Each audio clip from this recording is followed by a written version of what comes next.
Welcome to day 10 of Ganesha's guidance series. Today, let us look at his raised hand in Abhaya Mudra, the hand of blessings and protection. This gesture of Bappa gives us the assurity that do not fear, I am here to protect and guide you.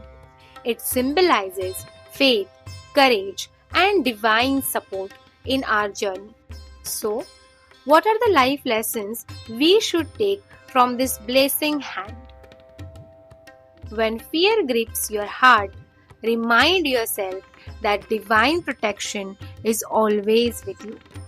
Keep faith because faith transforms uncertainty into strength. And most importantly, extend the same hand of reassurance to others.